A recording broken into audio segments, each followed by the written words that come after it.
Ron, tell us your first name, when you were born, where you were born, and what you did as a youngster.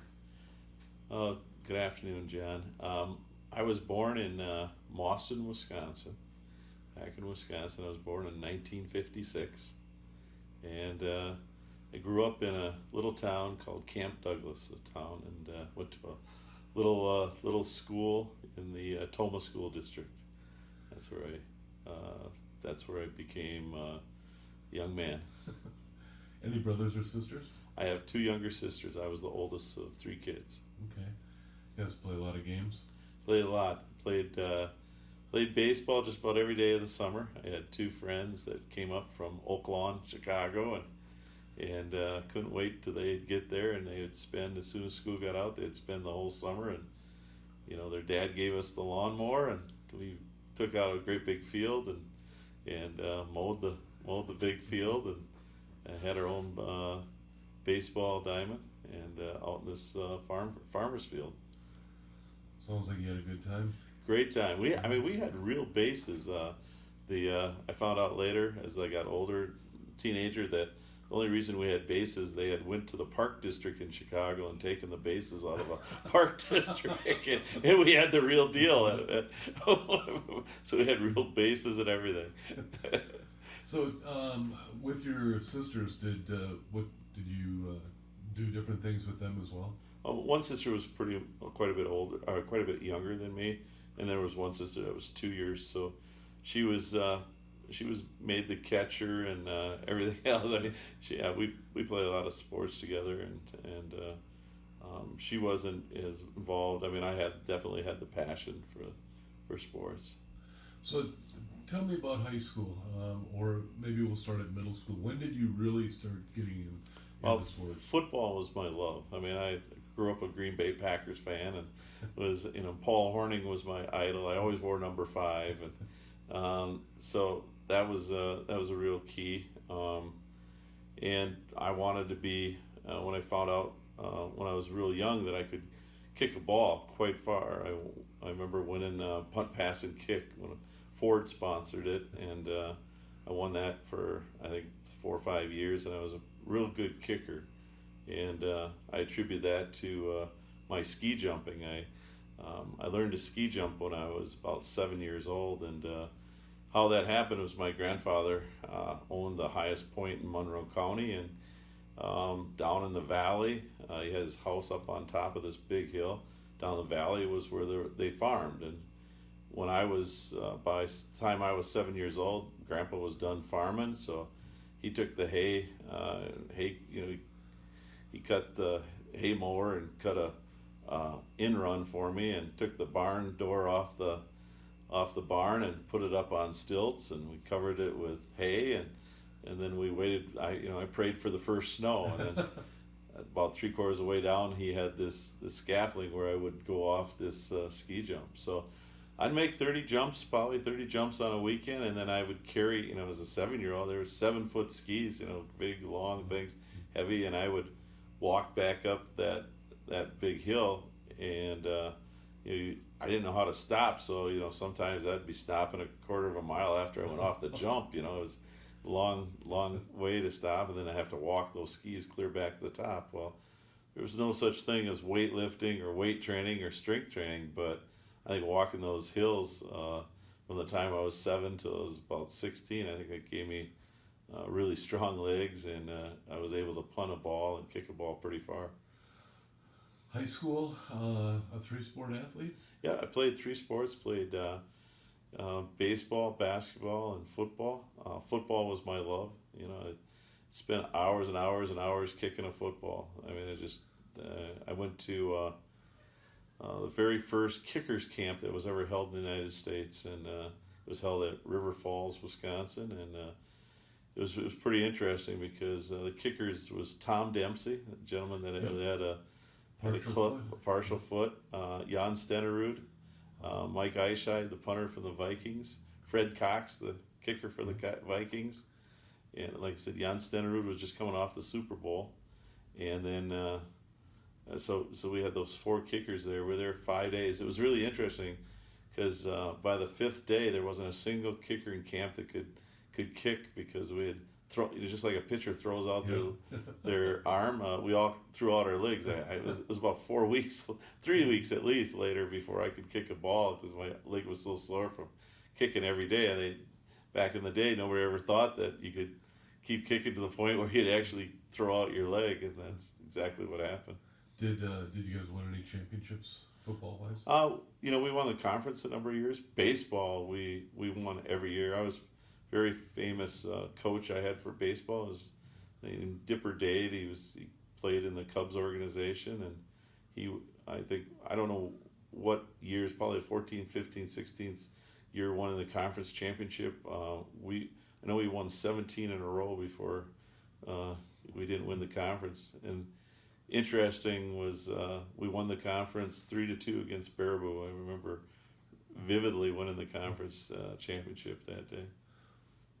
Since you had such a love for football, the last game that you played in high school, when you walked off the field, what was your feeling? Well, it wasn't a feeling of regret or anything. I mean, those are the guys I played with and stuff, but I knew I was going to play football in college, and I was looking for that. I knew I couldn't wait for college ball to start playing, and that was really exciting, you know. Where did you end up playing college football at? I played college football at University of Wisconsin Whitewater, and I went there as a wide receiver and a punter, and so that was fun. So you were a Warhawk. I was a Warhawk. Yeah. Good. Obviously, you had some good coaches there because I know like Forrest Perkins and Right. Rex Foster and some of the other coaches. Tell us about them and the impact they had on your life. I think at the college level, the coaching there was a little bit different than high school. I'd say my high school coaches had probably a bigger impact. When you're in a college program, you come in, and college ball was so different than high school. Where high school, the coaches knew your family, knew your brothers and sisters. You were in class with. I mean, they were actually your teachers. So I think those made the biggest impact. I mean, my high school coach, baseball coach, was also teacher of the year, I think 3 or 4 years when I was in high school, and I ended up dating his daughter through high school. So that was, everybody said that's the reason I started. I dated his daughter, so that was fun. I mean, that was really a fun thing. My football coach at the class reunion, I got to see him again, and things like that. I got to see a lot of guys I played with. So the biggest impact was more in the high school than it was in college sports.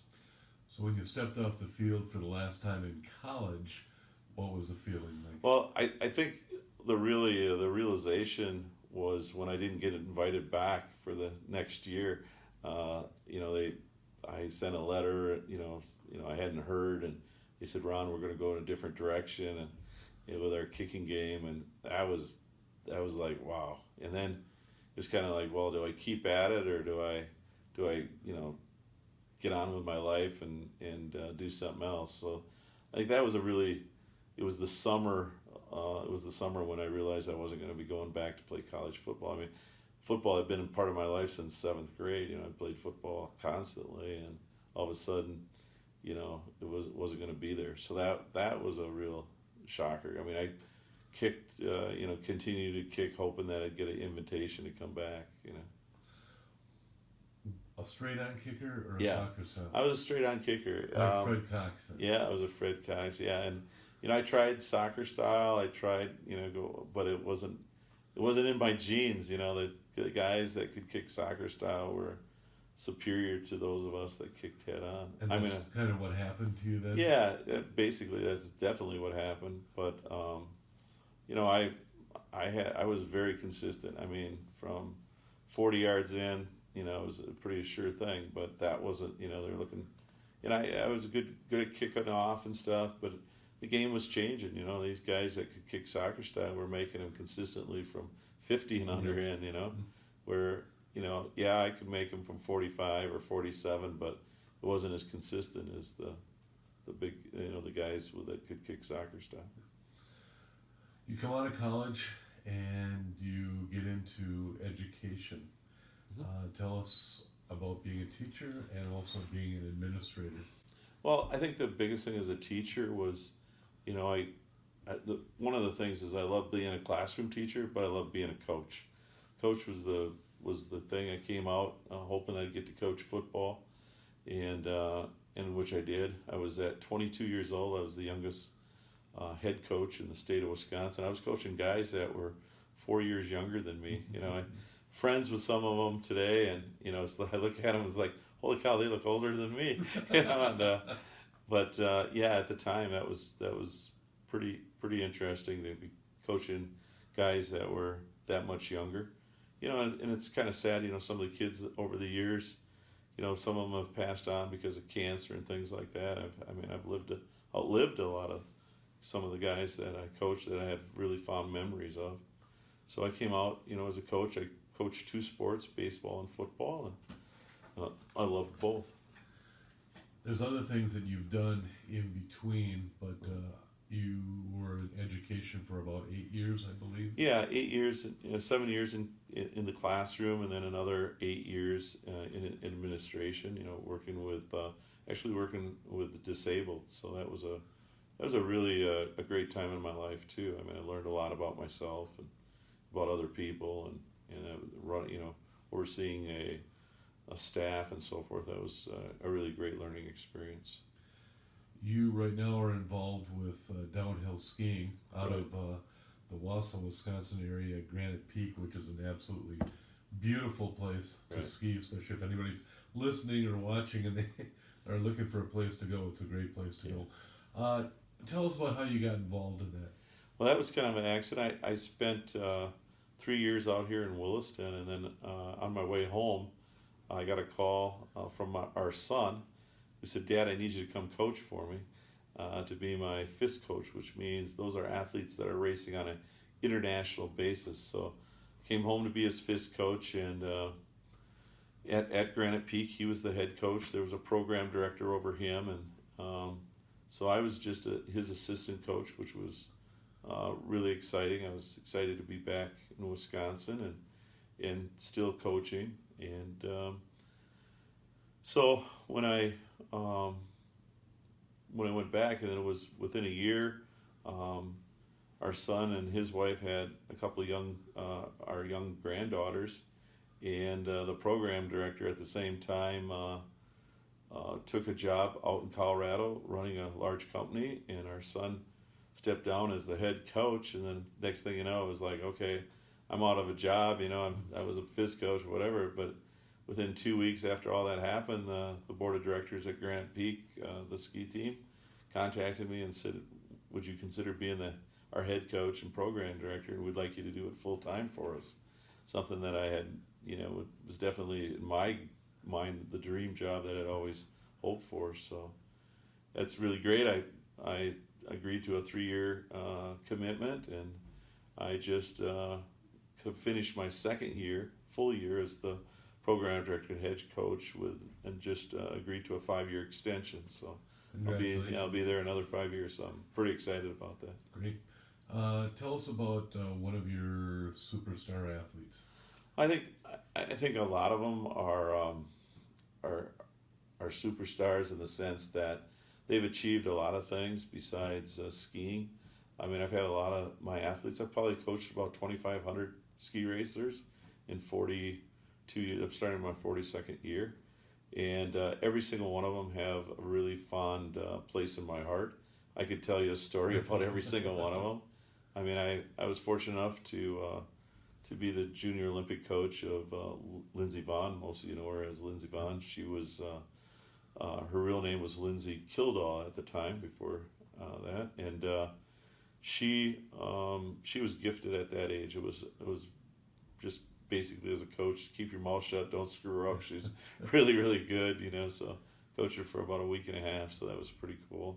But you know, that's maybe somebody famous everybody knows. But I've coached a lot of really, really talented young people that have went on to be extremely successful in their lives.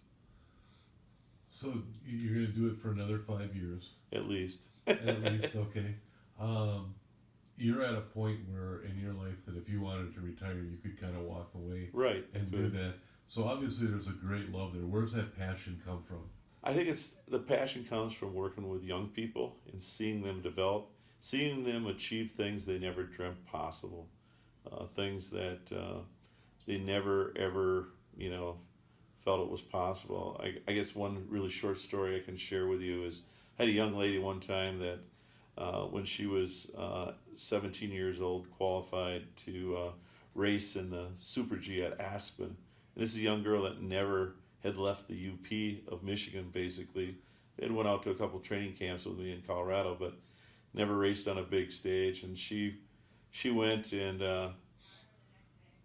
there, and she started way in the back of the pack. And I think that day she one of the 2 days at the big races, she finished in the top 30, which was amazing for this young lady. I remember going out to eat with her that night, and I said to her, I said, how scared were you? And she goes, Ron, I was so scared I couldn't. She said, but once you come out of the start, there's no turning back, And I said to her, you did phenomenal.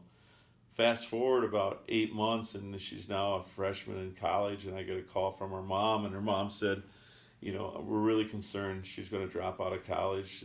It's just like way, way too tough. She isn't, she's really struggling. And we just, as your coach, past coach, would you mind giving her a call? So I got on the phone and I said to her, I said, Jessica, I said, I hear things aren't going really well. And she goes, Ron is really tough. Coach Ron, it's really tough. I don't think I can do it. And I said, I have a hard time believing that. And she said, well, what do you mean? And I said, tell me anything that was tougher than standing on top of a World Cup run at Aspen and knowing within 30 seconds you're going to be, over 70, 75 miles an hour, you're going to be traveling, scared out of your mind, and you faced it head on and just went after it and did so well. I said, how is school tougher than that? And she goes, oh man, that was way tougher than school. I go, exactly. I said, you need to just buckle down and approach it just like you did your ski racing. And she went on and graduated with, top of her class, and, but sometimes that adversity, you forget to relate it to what you've learned through sports. It was just a matter of reminding her that this is, not everything's going to come easy. You got to work through it, work hard through it, and the sports that you've been in have taught you a lot of things. What does success mean to you? Success comes in a lot of different forms. I think success to me means your stick-to-itiveness, your grit, your ability to perform in real adverse conditions in which nobody else possibly could succeed, and to go out and just your determination and keep your stick-to-itiveness or whatever. We have a lot of sayings and stuff, but one of them is respect the grind. You gotta, if you aren't grinding and it isn't a lot of work, then you aren't going to be successful. You gotta push yourself to beyond what you think you're capable of. And as a coach, that's trying to get a young person to believe that they can do something they never thought possible. At Granite Peak right now, we have a jump that we call it the 60-foot jump, where you go off this jump, and it's pretty intimidating. As a matter of fact, when you actually go off it, you're up higher, as high or if not higher than the chairlift. So you're in the air, 40, 50 feet up in the air, and this past year we had 39 athletes go off that jump, and the youngest was 7 years old, and they could go off that jump. And it's all about adversity. It's all about belief in yourself. And I never force any kid to go off that jump, but it's amazing how they want to push themselves, and the more they can push themselves, sometimes I feel success is the more you push yourself, the more you're able to succeed. And don't ever let anybody tell you you can't succeed. The only thing stopping you is you. Ron, again, I want to say congratulations on signing the 5-year extension. Yeah. And if someone is really interested in getting a hold of you about skiing, what's the best way for them to do it? The best way to do that, if you have a desire about skiing and whatever, is go to GPST, GranitePeakSkiTeam.org, and you can reach me through that, and many people do. Great. Congratulations again, and thanks for doing the interview. Thank you.